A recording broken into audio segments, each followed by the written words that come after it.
Mga Lodi, panoorin ninyo itong full video story ni Lirili Larila, ang elepanteng cactus na may malaking tsinelas at paa. Maraming salamat din sa 15K subscribers. Like and subscribe din para ganahan pa ako gumawa ng animations. Lirili Larila, elepanteng cactus na may malaking tsinelas at paa. Bakit may ganitong aswang sa disyerto sa probinsya? Panoorin ang video na ito at...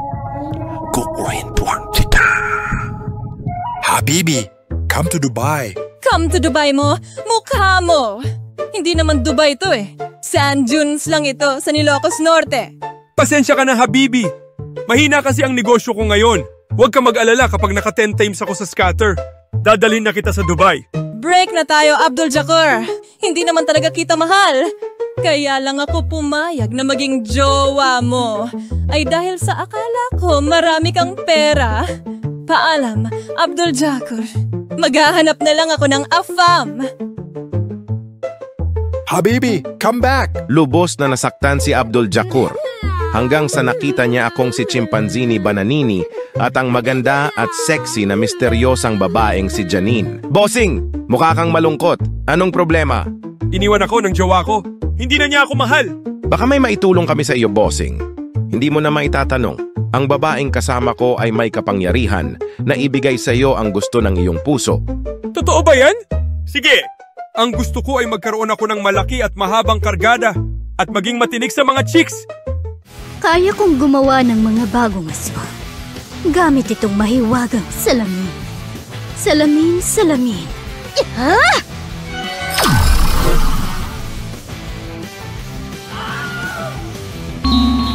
Lirili Larila, elepanteng cactus na may malaking tsinelas at paa. Ah! Anong nangyari sa akin? Bakit ako naging halimaw? Ibalik niyo ako sa dati! Tampalasan! Tinupad lang ni Janine ang hiling ng iyong puso. Ngayon may mahaba ka ng ilong at malaking paa. At dahil cactus ka na, matinik ka na, hindi lang sa mga chicks, kundi para sa lahat. Mwahahaha! Hindi ilong at paa ang gusto kong lumaki at humaba! Ano nang gagawin ko ngayon? Isa na kong halimaw! Gamitin mo na lang ang kapangyarihan mo para gumanti sa iyong habibi na nang iwan sa iyo at tulungan mo kami ni Janine na tapusin ang lahat ng mga tao. Masama ang mga tao, kaya kailangan na silang tapusin. At ang mga aswang ang dapat maghari sa mundo!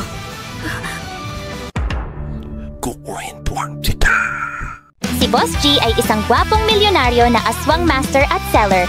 Isa siyang albularyo opa. Ang kanyang mga kaibigan ay may kanya-kanya ring mga kapangyarihan at kakayanan. Para malabanan ang dumaraming mga aswang na umaatake dito sa mundo, binuo nila ang isang grupo na tinatawag na GWAFO, ang Greatest Worldwide Aswang Fighters Organization. Ang mga miyembro nito ay tinatawag na mga aswang fighter at sila ang tagapagtanggol ng universe laban sa mga aswang. Ang siya! Mga katoto, i-like ang video na ito at mag-subscribe kay Boss G. Napakabilis na mag-animate, super gwapo pa. Subscribe na! Boss G Animation presents Brainrot, Aswang sa Probinsya, Lirili Larila, elepante na cactus na may malaking tsinelas at paa.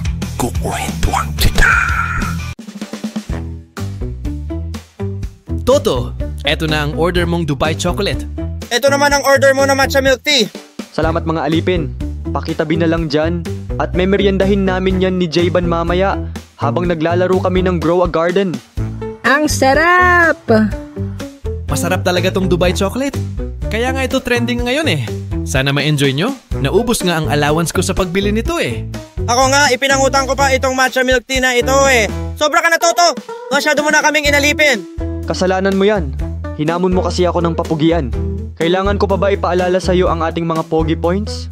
Miss Narrator, pakipaalala nga kay Tipaklong ang score namin kung sino ang pogi. Narito ang boto ng mga viewers kung sino ang pogi. Sa nakaraang video, hinamon ni Tipaklong si Toto kung sino ang pogi. At kung sino ang matatalo ay magiging alipin ng mananalo. With 141 votes, ang panalo ay si Toto. Grabe naman, 141 votes. Kaya pala pati ako naging alipin. Mga katoto, maraming salamat sa pagboto sa akin bilang pogi. Pangako ko, gagamitin ko ang aking kapugian sa kabutihan. Huwag ka masyadong masaya, Toto. Hindi pa tapos ang laban. Hinahamon naman kita ngayon sino ang mas cute. At kung sino ang matatalo, yun na ang magiging alipin. Sige, sasali rin kami ni J-Ban. Oh yeah! Tiyak, ako pa rin naman nanalo. Mga viewers, sino ang pinaka-cute sa apat na ito? Si Toto, si J-Ban, si Tipaklong, o si DJ? Comment down below. Tumutunog na naman ang alarm na bigay ni Boss G. Malamang meron na namang secret mission. Kailangan magmadali tayong pumunta doon. Baka may mga taong nangangailangan ng ating tulong. Mga aswang fighters, pinapatawag kayo sa Guafo Secret Base. Mga katoto, kailangan namin ng tulong nyo. Pindutin nyo ang like button para makapag-teleport kami. Teleporting in 3, 2, 1. Ang saya! Ang bilis! Na-teleport kaagad tayo sa Guafo Secret Base. Ha? Boss G, bakit mo kami pinatawag? Sakto ang dating ninyo.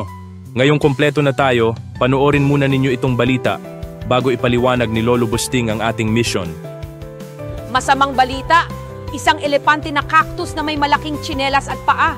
Nanggugulo ngayon sa sand dunes sa Ilocos Norte. Mahigit sa 1,000 ang sugatan. Ang karamihan dito ay mga turista at AFAM. Sinubukan ng mga pulis at sundalo na pigilan ito, subalit maging sila ay inatake ng aswang ng kanyang mga tinik. Nandoon sa Ilocos Norte ngayon ang ating reporter na si Yedi Set Go para mag-ulat. Ito ang inyong kanguso, Jessica Chongo. Ayon sa aking Master Bertud, ang kalaban natin ay si Liri Larila. Isang Italian brain rot na aswang. Isa itong elepante na cactus kaya lubhang malakas at nang aatake rin gamit ang kanyang mga tinik. Kailangan natin talunin kagad ang aswang na ito. Maraming mga turista na at sundalo ang sinaktan ng aswang na ito. Bukod dito, sinaktan din nito ang maraming magaganda at sexy na mga chicks. Dahil dito dapat nang makialam tayong mga Guafo, ang greatest worldwide aswang fighters organization.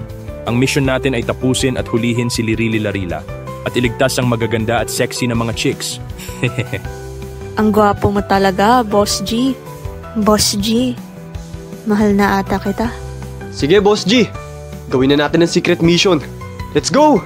Ipagtatanggol ko ang magaganda at sexy na mga chicks. Toto, sabihin mo na ang magic word para makapag-teleport tayo dun. Aswang fighters, assemble! I don't understand. Why is that monster following us? It's like we are his target or something. I don't know, my love. I heard he is targeting AFAMs like you. Habibi! Sa wakas, nakita rin kita. Iyan pala ang AFAM na pinalit mo sa akin. Oh my gosh. Abdul Jakur, ikaw ba yan? Anong nangyari sa'yo? Bakit ka naging halimaw? Sinaktan mo ko, Habibi. Kaya ngayon, sasaktan ko naman ikaw at ang bago mong jowa. Mwahahaha! Tikman mo ang galit ko. Durog ka sa aking malaking paa at tsinelas. Yan ang napapala mo sa pag-agaw sa aking Habibi. Habibi, come to Dubai. Hi guys! Nanay Aida here. Subscribe na kayo sa Boss G Animation para wag akong kainin ni Liri Larila.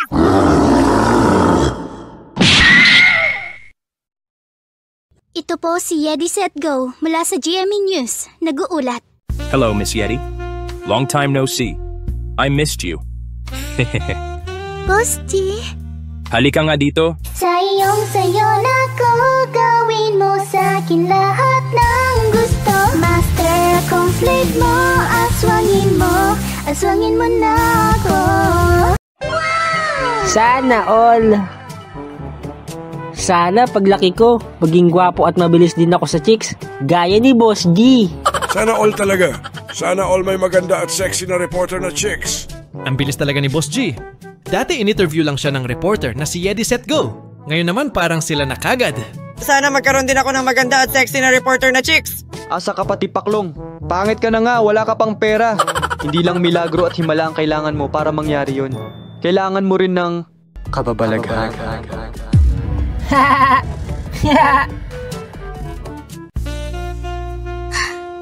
Teka, Boss G, huwag dito. Baka may makakita sa atin. Huwag kang mag-alala, Miss Yedi. Walang nakakita sa atin, maliban na sa iyong cameraman. At si Toto, J-Ban, Tipaklong, DJ at Lolo Boosting. pati na rin ang 14,000 na subscribers ng Boss G Animation. Yedi! Lumayo ka sa taong iyan! Oo nga, Yedi. Masamang impluwensya yung tao na yan. At sino naman kayong mga mukhang NPC? Ako si Buko Martin, isa akong abogado. At ako si Dr. Quack Quack, isa akong tunay na doktor. Hindi gaya mo na isang albularyo lamang. Mga fans kami at manliligaw ni Yedi Set Go. At kilala ka namin, Boss G, isa kang red flag. Hindi namin hahayaang isama mo sa harem ng iyong mga chicks. Ang cute naming idolo na si Yedi Set Go. Yedi, huwag ka makipag-date sa kanya. Oo nga, Yedi. You deserve better. Boss G? Nagkakamali kayong mga NPC. Hindi ako naparito para makipag-date kay Yedi. Nandito ako para sa isang secret mission. Yun ay para hulihin at tapusin ang elepanteng cactus na si Lirilarila. Miss Yedi, di ba yun din ang gusto mo? Di ba kaya ka nga nandito ay para magbalita tungkol sa elepanteng cactus na aswang? Yes, Master. Bibigyan kita ng magandang show. Ang GWAFO o Greatest Worldwide Aswang Fighters Organization laban sa elepanteng cactus na aswang. Oo nga, magandang scoop yan. Kailangan makuhanan ko ito. Wow! Mapapalabas pala sa TV at maninews itong next nating pakikipaglaban! Pagkakataon ko na maging famous. Dahil pag famous na ko, hindi na ako mababusted sa mga chicks. Pagkakataon ko na to na magka-jowa. Sino kaya gagawin kong jowa? Si Selly, si Eugene, o si Abe? O kaya tatlo sila? Comment down below! Nangangarap ka na naman ng gising tipaklong. Hindi pumapatol sa mga pangit yung mga yun. Sinong pangit, Toto? Ang cute ko kaya. Speaking of cute, Miss Narrator, tanungin mo na ulit mga viewers kung sino ang cute. Lagi na lang si Toto panalo kung sino ang pogi eh. Pero malakas ang loob ko, matatalo ko siya kung ang usapan ay sino ang cute. Sasali rin kami. Oo nga. Ito na ang katapusan mo, Toto. Nakahanap ka na ng katapat. Mas pogi kami sa'yo at mas cute. Miss Narrator, tanungin mo na ang mga viewers kung sino ang mas cute. Mga viewers, sino ang pinaka-cute? Magiging alipin na mananalo ang mga matatalo. Ang cutest ba ay si Toto, si J-Ban, si Tipaklong, si DJ, si Lolo Busting, si Buko Martin, o si Dr. Quack Quack? Comment down below. Saklolo! Habibi! Come to die. Tinapos ko na ang iyong bagong afam. Ngayon, ikaw naman ang aking tatapusin. Tapusin! Tapusin! Tapusin! Tapusin! Tapusin! Yamete kudasai!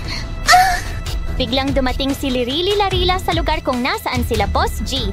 Hinahabol nito ang isang maganda at sexy na chicks.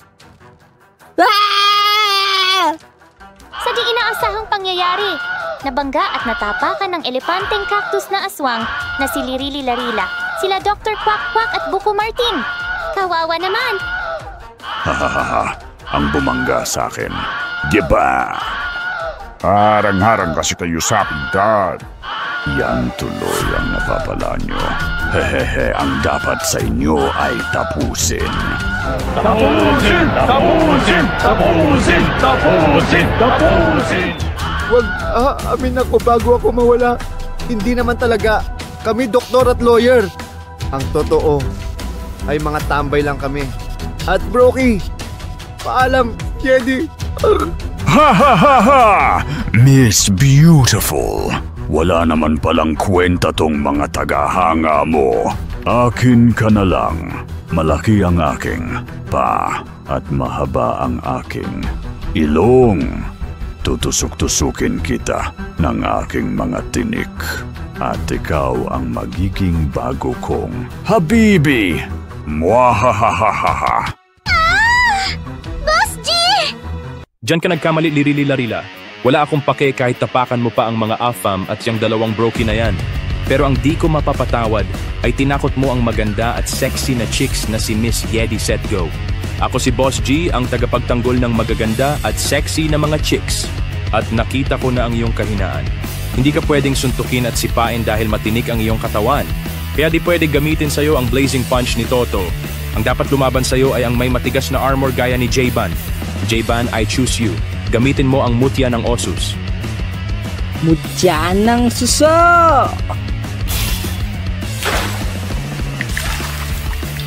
Oh yeah! Umikot ng napakabilis ni Jaiban.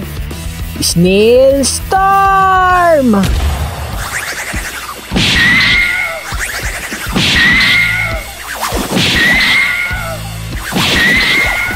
Pagkakataon na natin to. Toto, I choose you. Finish him. Use Sacred Fire. Para sa buong universe at para sa mga kaibigan ko, tatapusin ko yung kasamaan! Ready? Aim! Sacred Fire!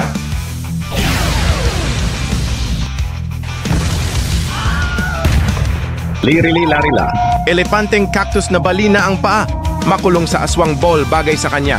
Kaya i-like ang video na ito para mahuli siya. Lirili-larila has been captured. Huli ka, Balbon! Salamat sa mga viewers na nag-like. Nahuli natin si Lirili-larila. Mission accomplished. Hay, buti na lang tapos na ang mission. Makakauwi na tayo. Ang init dito sa desyerto. Oo nga, ang init. Napagod tuloy ako. Boss G, huwag ka nang mag-alala. Ako nang bahala sa'yo.